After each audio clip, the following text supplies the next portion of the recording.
কাজ করার আগে আমি একটু যাচাই বাছাই করে নিই, এটা হচ্ছে আমার ক্যারেক্টার।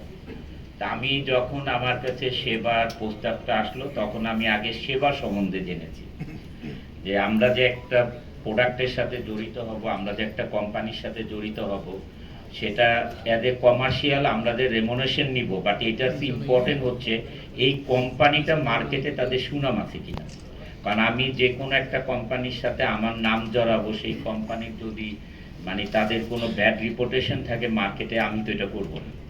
তা আমি যখন সেবার প্রজেক্টগুলো নিয়ে, আমি যখন সব কিছু নিয়ে এই প্রজেক্টগুলোর ডিটেলসটা নেই, ওনাদের আফতাবনগর, বসুন্ধরা, বনশ্রী, বিভিন্ন জায়গায় আমাদের প্রজেক্ট আছে।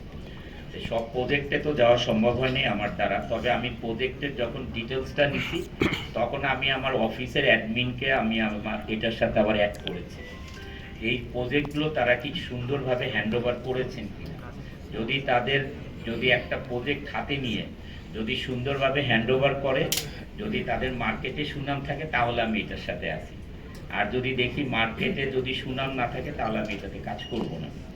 যে আজকে ধরেন এই যে আপনাদের দ্বারা সবাই আজকে অনন্ত বর্ষা সেবার সাথে জড়িত, সেটা আপনারাই প্রচার করবেন। যারা প্রবাসী ভাই বোনেরা আছেন, তারা দেশে অনেক মানে কষ্ট করে একটা জায়গা জমিন কিনেন, একটা ফ্ল্যাট কিনেন, তাদের অনেক কষ্টের অর্জিত টাকা দিয়ে। যদি কোনো কোম্পানি আমাদের প্রমোশনের দ্বারা তারা যদি ক্ষতিগ্রস্ত হয়, সেটার জন্য মানে আমরা তো দায়ী থাকবো, আল্লাহর কাছেও দায়ী থাকবো। এই কারণে আমি এটার খোঁজখবর নিয়েছি। ওনারা যে প্রজেক্টগুলো করেছেন বিভিন্ন জায়গায়, আফতাবনগর বললাম আমি, বনশ্রী, বসুন্ধরা, বিভিন্ন জায়গায় যে প্রজেক্টগুলো হ্যান্ডওভার করেছে ডেট অনুযায়ী, দুই একটা হয়তো 2 মাস, 4 মাস, 6 মাস এদিক সেদিক হয়েছে, বাট সবগুলো প্রজেক্টই ওনারা হ্যান্ডওভার করে দিয়েছেন অ্যাজ পার কমিটমেন্ট অনুযায়ী।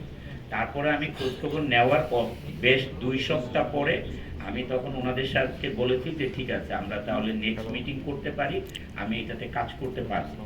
এই হচ্ছে আমার ক্যারেক্টার। আপনারা সবাই জানেন যে আমি একজন বিজনেসম্যানও, এই জন্য আমি কোনো কিছু করার আগে খোঁজখবর নিয়ে করি।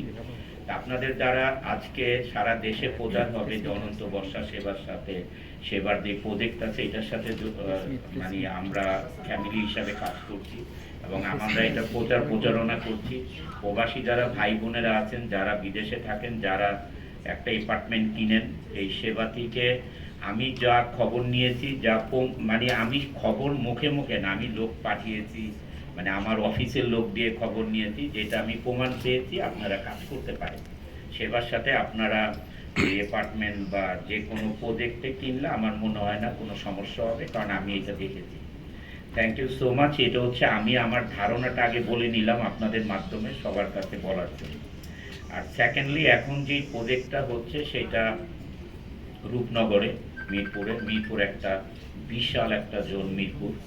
তা আমি যেটা সেবার মাধ্যমে বলতে চাই, যেহেতু প্রজেক্টটা শুরু করছেন, সেখানে ফুড কোর্ট থাকছে, জিম থাকছে, মানে স্পোর্টস থাকছে।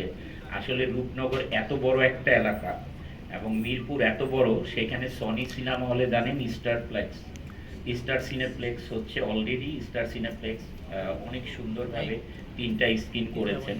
তা আপনি মিরপুরের যেহেতু এত বড় জায়গা, আপনারা যদি ওইখানে যদি একটা হয়তো স্টার সিনেপ্লেক্সের সাথেও যোগাযোগ করেন, তারাও হয়তো আপনাদের ওইখানে ফ্লোর আগে থেকে আপনাদের সাথে কথা বলে ফ্লোর নিয়ে নিবে। অথবা যদি আপনারাও যদি অলরেডি করেছেন, ওকে, ভেরি গুড, কারণ এটা আমরা তো মিডিয়ার মানুষ, আমাদের এটা দরকার। তো অলরেডি স্টার সিনেপ্লেক্সের সাথে আপনারা যোগাযোগ করেছেন, ভেরি গুড। কারণ এখনই যদি একটা ওইখানে একটা সুন্দর সিনেপ্লেক্স হয়ে যায়, কারণ শপিং সেন্টারে তারা আলাদা আবার সিনেপ্লেক্স করার জন্য জায়গাও লাগবে না, কিছুই না, টপ ফ্লোরে করে ফেলবে। তো এটা যদি করেন তাহলে আমাদের জন্য উপকার হয়, যেহেতু আমরা এই লাইনে কাজ করি। আপনাদের প্রচারণার জন্য আমাদের জন্য আরো বেশি মানে কাজে লাগবে আমাদেরকে, আপনাদের আর আপনাদেরকেও কাজে লাগবে ইনশাল্লাহ। ওকে।